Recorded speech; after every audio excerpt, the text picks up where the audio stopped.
ఎడారిలో సెలయేర్లు సెప్టెంబర్ 20. నీవు నమ్మిన ఎడల దేవుని మహిమ చూతు అని నేను నీతో చెప్పలేదా అని ఆమెతో అనెను. యోహాను సువార్త 11:40. తమ ప్రభువు ఏం చేస్తున్నాడో మరియా మార్తలకు అర్థం కాలేదు. వాళ్ళిద్దరూ అన్నారు, ప్రభువా, నువ్వు ముందుగా ఇక్కడికి వచ్చినట్టయితే మా తమ్ముడు చనిపోయి ఉండేవాడు కాడు. ఈ మాటల వెనుక వాళ్ళ అభిప్రాయం మనకు తేటతెల్లమవుతుంది. ప్రభు, ఇంత ఆలస్యం చేసావెందుకు? నువ్వు ప్రేమించిన వాళ్ళను మృత్యువు కబలిస్తుంటే నిర్లక్ష్యంగా ఎలా ఉండగలిగావు? నువ్వు మాతో ఉన్నట్టయితే మేము సుఖంగా ఉండేవాళ్ళం. కానీ నువ్వు ఇక్కడికి రావడం ఎందుకు ఆలస్యం చేసి ఈ విధంగా విచారం, నాశనం మమ్మల్ని అల్లకల్లోలం చేయనిచ్చావు? సమయానికి ఎందుకు రాలేదు? ఇంకా ఇప్పుడు పరిస్థితి చేయి దాటిపోయింది. మా తమ్ముడు చనిపోయి 4 రోజులు అయిపోయింది.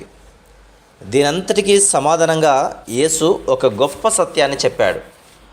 నీకు అర్థం కాకపోవచ్చు, కానీ నువ్వు గనక నమ్మితే నీ కల్లారా దాన్ని చూస్తావు.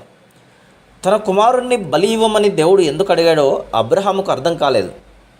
కానీ అతనికి నమ్మకం ఉంది. దాన్ని నిర్వర్తించి దేవుని మహిమను, తన కుమారుడు తిరిగి తనకు దక్కడాన్ని కల్లారా చూశాడు. దేవుడు తనను అరణ్యములో 40 సంవత్సరములు ఎందుకు ఉంచాడో మోషేకు అర్థం కాలేదు. కానీ అతనికి నమ్మకం ఉంది. దేవుడు తనను ఇశ్రాయేలీలో బానిసత్వపు చెరను విడిపించడానికి పిలిచినప్పుడు అతడు చూసి గ్రహించాడు. యోసేపుకు అర్థం కాలేదు. తన సోదరుల క్రౌర్యం, కాముకురాలైన ఒక స్త్రీ మోపిన నేరం, అన్యాయపు కారాగార వాసం, వీటన్నిటినీ భరిస్తూ తన నమ్మకాన్ని నిలుపుకున్నాడు. వీటన్నిటి ద్వారా సమకూడిన దైవ చిత్తాన్ని, మహిమను అతడు కనుగొన్నాడు. యాకోబుకు తన ముద్దుల కుమారుడైన యోసేపును దేవుడు తన నుండి ఎందుకు దూరం చేశాడో అర్థం కాలేదు. కానీ ఆ కుమారుడే ఐగుప్తు సామ్రాజ్యానికి ప్రధానమంత్రి అయి కరువులో తనను, తన జాతిని ఆదుకున్నప్పుడు దేవుని మహిమను కల్లారా చూశాడు. నీ జీవితంలో కూడా ఒకవేళ ఇలాగే అర్థం కాక కొట్టుమిట్టాడుతున్నావేమో. నాకు ఇష్టమైన వాటిని నా నుండి దేవుడు ఎందుకు దూరం చేశాడు? బాధలు నన్ను ఎందుకు తరుముతున్నాయి? దేవుడు నన్ను ఈ వంకర దారుల గుండా ఎందుకు నడిపిస్తున్నాడు?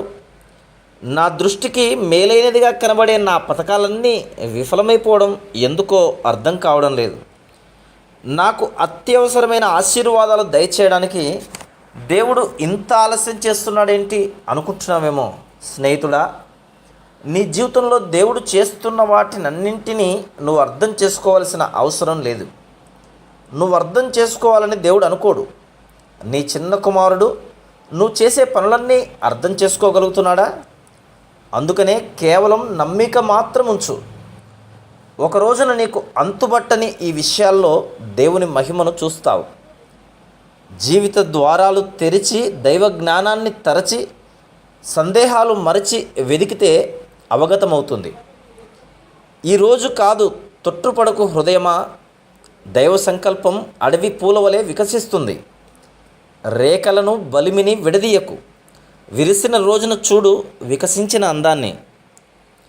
ఓపికతో శ్రమ పడితే చేరగలం గమ్యం. అలసిన పాదాలకు విశ్రాంతి దొరికేను. దైవ జ్ఞానపు తీరు అవగతమయ్యేను. సమస్తము తెలిసినవాడు ఆ దేవుడేను. Praise the lord.